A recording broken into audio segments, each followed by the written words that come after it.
Welcome to all of you. आज हम लोग डिस्कस करने वाले एक सिंपल सा difference between credit card and debit card. हमको पता है कि डेबिट कार्ड क्या है, क्रेडिट कार्ड क्या है। सब लोगों को डेबिट कार्ड तो मिल जाता है, पर क्रेडिट कार्ड किसी किसी लोगों को ही मिलता है। जो लोग अप्लाई करते हैं, कभी कभी क्रेडिट कार्ड में रिजेक्शन भी होता है। बट उन दोनों में से मेन डिफरेंस है क्या?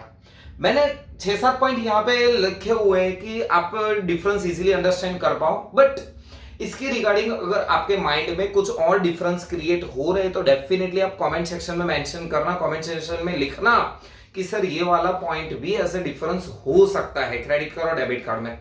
तो सबसे पहले मैं टॉपिक ले रहा हूं कॉन्सेप्ट। क्रेडिट कार्ड का कॉन्सेप्ट क्या है? बाय नाउ पे लेटर। अभी परचेस कर लो, पेमेंट आप बाद में करना चलेगा। तो क्रेडिट कार्ड का सिंपल सा यही फंडा है, बाय नाउ पे लेटर, इसी कॉन्सेप्ट से चलता है पूरा। बट डेबिट कार्ड क्या है? बाय नाउ पे नाउ, अभी के अभी पेमेंट कर रहा हूं। अभी आप परचेस कर रहे हो तो सर अभी के अभी पेमेंट कर ही दो, उसमें किसी भी तरह की आपको टाइम लिमिट या फिर क्रेडिट लिमिट नहीं मिलेगी। बट जबकि बात करें क्रेडिट लिमिट और अमाउंट लिमिट, यहां पे दो लिमिट की मैं डिस्कस करने वाला हूं। क्रेडिट लिमिट कितने टाइम में पेमेंट करना रहेगा? तो ऑब्वियसली यहां पे अभी देखा बाय नाउ पे लेटर, तो लेटर मतलब कुछ दिन तो होंगे ना कि उसके बाद में पेमेंट करना रहेगा। यस, तो विद इन 30 डेज और 45 डेज के अंदर अंदर पेमेंट करना रहेगा। तो सर क्या हमारे पास क्रेडिट कार्ड है तो हम कितना भी परचेस कर सकते हैं? तो definitely not. It's depend on the type of card. Silver, classic, gold, platinum, titanium, अलग अलग प्रकार के आपके पास कार्ड हो सकते हैं। तो जो कार्ड जैसा है ना वैसी उसकी लिमिट है, वो एक पर्टिकुलर लिमिट है, उसके अंदर अंदर ही आप परचेजिंग कर सकते हो। बट यहां पे बात करें तो किसी भी तरह की आपको क्रेडिट लिमिट नहीं मिलेगी, ना टाइम लिमिट मिलेगी। क्यों? बाय नाउ पे नाउ, इमीडिएटली पेमेंट यहां पे हो जाता है, तो लिमिट नहीं मिलने वाली। अपने जैसे ही कार्ड स्वाइप करेंगे अपने अकाउंट में से पैसे डिडक्ट हो जाएंगे और सामने बेनिफिशियरी अकाउंट में पैसे ट्रांसफर हो जाएंगे। कम्युनिकेशन सिस्टम, क्रेडिट कार्ड में कोई सोफिस्टिकेटेड कम्युनिकेशन सिस्टम की जरूरत नहीं पड़ी बैंक को, बट डेबिट कार्ड में डेफिनेटली उन लोगों को कम्युनिकेशन सिस्टम अप्लाई करना जरूरी पड़ रहा है। No sophisticated telecommunication system is required in the credit card, but debit card programme require installation of sophisticated communication network. Account open, अगर मैं बैंक में किसी भी बैंक में क्रेडिट कार्ड लेने जा रहा हूं, अप्लाई करने जा रहा हूं, तो वहां पे क्या मेरा बैंक अकाउंट होना नेसेसिटी है? तो नहीं। No need to open a bank account for a credit card, मतलब क्रेडिट कार्ड के लिए आपको बैंक में अकाउंट ओपन करवाना जरूरी नहीं है। बट अगर आप चाहते हो डेबिट कार्ड आपके पास हो तो compulsory must be open a bank account for a debit card. Debit card चाहिए, बैंक में पहले अकाउंट ओपन कराओ, अकाउंट ओपन होने के बाद ही आपको डेबिट कार्ड मिलेगा। क्रेडिट कार्ड की बात करें ना तो उसमें हाई रिस्क ऑफ फ्रॉड है, बट यहां पे लोअर रिस्क है। यहां पे क्यों हाई रिस्क ऑफ फ्रॉड गिना जाता है?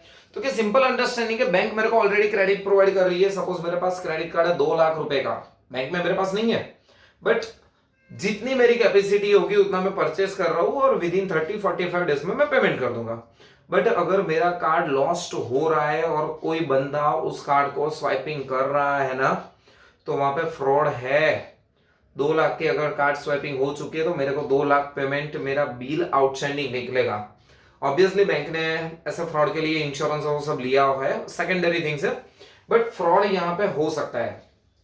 यहाँ पे लोअर रिस्क, अगर मेरे अकाउंट में 1,000 रुपया ही पड़ा है, डेबिट कार्ड लॉस्ट हो रहा है, गुम हो रहा है, किसी को मिल रहा है, पिन भी पता है, तो क्या फर्क पड़ता है यार, कितना जाएगा 1,000। तो यहाँ पे फ्रॉड होने के चांसेस बहुत कम है।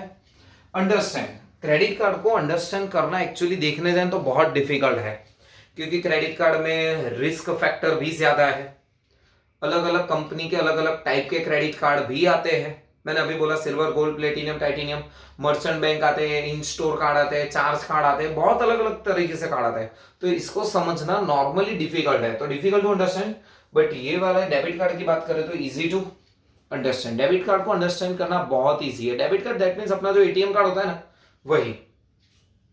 रिस्क फॉर डिफॉल्ट, क्या रिस्क रहता है डिफॉल्ट होने का? डिफॉल्ट दैट मींस परचेस तो कर लिया है बट पेमेंट नहीं कर पा रहा है। ऐसा रिस्क सिर्फ और सिर्फ क्रेडिट कार्ड में रहेगा, क्योंकि पेमेंट बाद में करना है। इसमें तो ऑब्वियसली ये रिस्क नहीं होगा। क्यों रिस्क नहीं होगा? डेबिट कार्ड का रूल्स क्या बोल रहा है, बाय नाउ पे नाउ, मतलब अभी के अभी पेमेंट कर रहे हैं हम लोग, तो डिफॉल्ट के चांसेस 0 है। ऐसा नहीं है कि यहाँ पे लो रिस्क है, मैं लिटरली लिख रहा हूं नो रिस्क, इसमें कोई रिस्क है ही नहीं, जब यहाँ पे डिफॉल्ट होने के रिस्क ज्यादा है।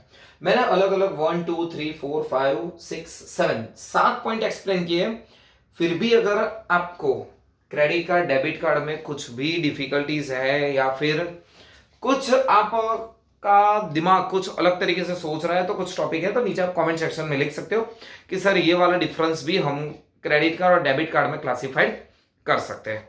Okay, all the best.